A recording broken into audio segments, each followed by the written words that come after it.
It's so hard to keep. You caught Oh, me. that's awesome. Oh, well, That's awesome. thanks for coming in. Hopefully you can make me better. No, that sounds very good. Oh, that's very good. That was good. I don't think you're going to get that again. No, I won't. You've asked me to bring a guitar along. Why? Oh, just to test you out. So are you going to teach me? Are you going to teach me a few chords, or are we just going to have I can teach or you. we're just going to have a sing along? No, I don't even know what the chords are called, but I know the easy ones. Ah. Look at that, eh? So I'm getting cramped now. What cramp? Beneath the stars, my tan guitar will play a song for you. You gotta know when to hold 'em, know when to fold 'em, know when to walk away, know when to run. You better count your money. When you're sitting at the table, there'll be time enough for counting. When the dealing's done, it's just. How did you learn to do this? Did you just pick it up growing up? Well, you spent a bit of time around parties, and parties back then there was no boom box, and it was whānau gatherings, Christmas, New Year's, and this was it. Māori have really adopted the guitar for everything we do. Church, kapa haka, you see matatini now, it's all guitars. Yeah. Who is Rawiri Waititi? Well, Rawiri Waititi is he's just a small country type fellow, born and bred in a little place called Whangaparao, which is down in the Eastern Bay of Plenty. I grew up on a dairy farm, grew up on our marae, grew up around all my nannies and koros, grew up with my cousins, so everybody at school was related. Very isolated little place. My maternal grandparents, they were very strong reo speakers, so they kind of grounded me in Te Reo Māori. Was Te Reo Māori the first language you started speaking? Did you speak that before English? That's my native language. So when did you start learning English? Well, we went to primary school. Which is, yeah, so there was no kura kaupapa then, it was Whangaprawa primary school. And so you went to school and that's when you started? Yeah, that's when we really started to learn English. My English is still bloody all over the place, but it's all good, gets me by. Your moko? Yeah. When did you get your moko? 2015. I was a bit gutless. I was supposed to get it 11 years before that. My wife got hers 11 years before me. Lizzo saw it at her concert. Yeah.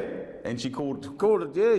And the lights went on, and I think the crowd didn't realise who she was talking to at that time. Well, there's thousands of us. It still has a stigma to it. Do you notice that when you... I do. Oh, I see it on social media. The reaction I get here is worse than the reaction I get overseas. People love it, yeah. That's a shame that it's in New Zealand that you get that stigma. Yeah, and like I said, we need to be doing more ands and not and-alls. What's up with the cowboy hat? Oh, the cowboy hat again. You know those old fellas that I was talking about that had the language and I grew up around? They were all the veterans from the 28th Māori Battalion. And so there's none of them left now. They've all gone.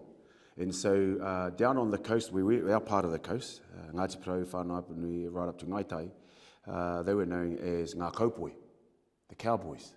Oh, cowboy. Yeah. And so I grew up with cowboy hats.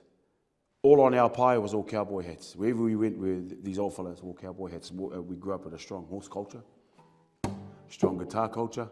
You've been through an incredible transformation as well. Yeah. You've been through some weight loss. Yes. So what happened to share that too? What happened? And so, man was a little bit too heavy. They were starting to call me, I had a lot of respect for my uncle Parikura, but they were starting to say, hey, you starting to look like your uncle there. So we had to do something about that. If this can save lives, I think there should be more accessibility to it. And I live longer for my kids, I live longer for my mokos, and I'm healthier to do the job that I'm here to do. And I love that attitude. It's a pretty good attitude to have. See? You are my sunshine. Same chord. My only sunshine. You make me happy when skies are grey. You never know, dear, how much I love you. Please don't take my sunshine away. That's 3 chords. We play 3 different songs with that same scene. And your fingers have stayed in those top Yes. 3 ones. I have tried to, in Aotearoa, reflect more of Aotearoa in this house. So when you wear moko, when you wear hats, when you wear the Jordans, you call it fashion activism, but I call it normalizing. So people need to see themselves in this house. Everybody needs a voice in here, and everybody needs to see themselves in here. If I could do a live cross and singlets and some stubbies, I would. I would. If I could do a speech and sing it in a stubbies, I would be happy with that. Exactly. If you could change Parliament, what would you do? If you could just click your fingers and go, right, here's Right. the Rawiri changes. Here we go. I am now the Prime Minister. No. I'm not a fan of democracy, because democracy is a tyranny of the majority. I think Māori had a form of democracy where the collective made a decision. You had a head, so the people who signed that treaty were also the representatives of those communities. And the thing is, if you didn't uphold what the community wanted, you were gone. Not just you, your whole whānau were gone. You're out. Isn't that what democracy is, though? But, well, it seems like once you get it here that you can lose touch with your communities. Like somebody that's been here for 30 years, like, what kind of connection do you have in a community?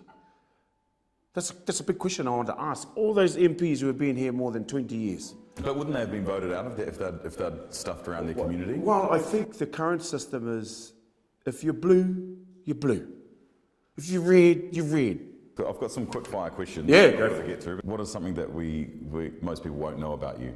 Probably that I don't like people squeezing the toothpaste from the top. They've got to roll it from the bottom. I like that. I'm your worst nightmare. I just squeeze it from the top. And I like lids put back on things and, just a bit of order. If you weren't in politics, what would you be doing? I'd probably be still growing kumara, which would be awesome. Probably doing more stuff in the iwi. I think this has opened doors to other things around the re-indigenisation and the decolonisation of our people. What animal are you, if you were to be an animal? I do like killer whales. Wow, you're an orca. Yeah, because I love the ocean. I'm an ocean person. There's something cool about orca, though. Yeah, I think they're very intelligent. I think they're majestic in the water, but they can also be very fearless. You can pass one law with the click of your fingers right now. What would it be? The one law I would pass right now would be on a wealth tax. I think our people are feeling really hard out there. We know tax drives the economy of any country. Tax transformation is needed right now. Should we finish with a song? We'll finish with a song. Hey, yeah, hey, yeah. I said, hey, what's going on? I'm trying to just stick to these 3 chords. And I said, hey, yeah, hey, yeah. I said, hey, what's going on? I need to get those 3 chords. You get those 3 chords, but then you start to. So that note is the same as that note. Oh, you do it on start doing minors and. Yeah. And then you can start using this as a bit of a drum. Oh, yeah. Yeah. But that's what you. So the Māori strum, eh? Yeah. That's the Māori strum. You do that down there too. It's just a higher. Yeah. Thank you very much. You're welcome. I'll shake your hand. Awesome. I appreciate your time. Thank you.